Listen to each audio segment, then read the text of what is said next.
আসসালামু আলাইকুম। আমরা আজকে ইএনটির আরেকটা গুরুত্বপূর্ণ অসপি কোয়েশ্চন নিয়ে আলোচনা করব। এখানে একটা ইনস্ট্রুমেন্ট দেখা যাচ্ছে, পরীক্ষা আসে আইডেন্টিফাই দ্য ইনস্ট্রুমেন্ট। তাহলে এটা কি ইনস্ট্রুমেন্ট? এটা হচ্ছে একটা টিউনিং ফর্ক, এবং আমরা পাশে ব্যাকেটে লিখে দিব 512 হার্টজ। পরীক্ষা আসে যে এটার পার্টস কি কি থাকতে পারে, এটাও আসতে পারে। তো এটার বেসিক্যালি 3টা পার্ট থাকবে। আমরা বলবো এই যে এখানে 2টা দেখা যাচ্ছে, এদেরকে বলা হয় প্রংস। এখানে যেটা আছে এই পার্টটা, এটাকে বলা হয় স্টেম, আর এটাকে বলা হয় ফুড পিস। নেক্সট কোয়েশ্চন থাকে যে আমরা এই ইনস্ট্রুমেন্টটা কোথায় ইউজ করব। So this instrument is use to detect and differentiate different types of hearing loss.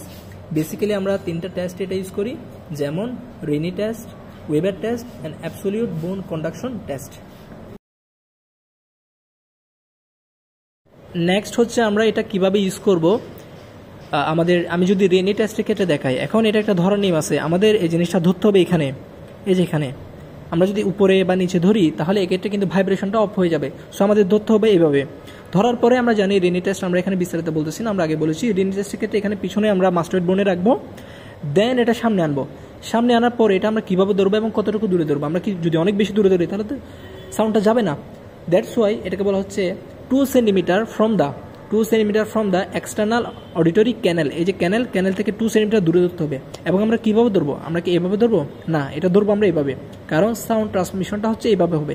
So আমরা এটা 2 centimetre away from the external auditory canal, এবং এইভাবে আমরা এটা ধরবো।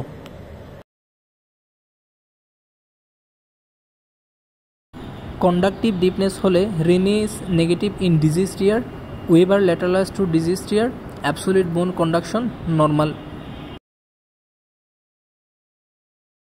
সেন্সরি নিউরাল ডিপনেসের ক্ষেত্রে Rinne is positive in diseased ear, Weber lateralised to normal ear, absolute bone conduction reduced.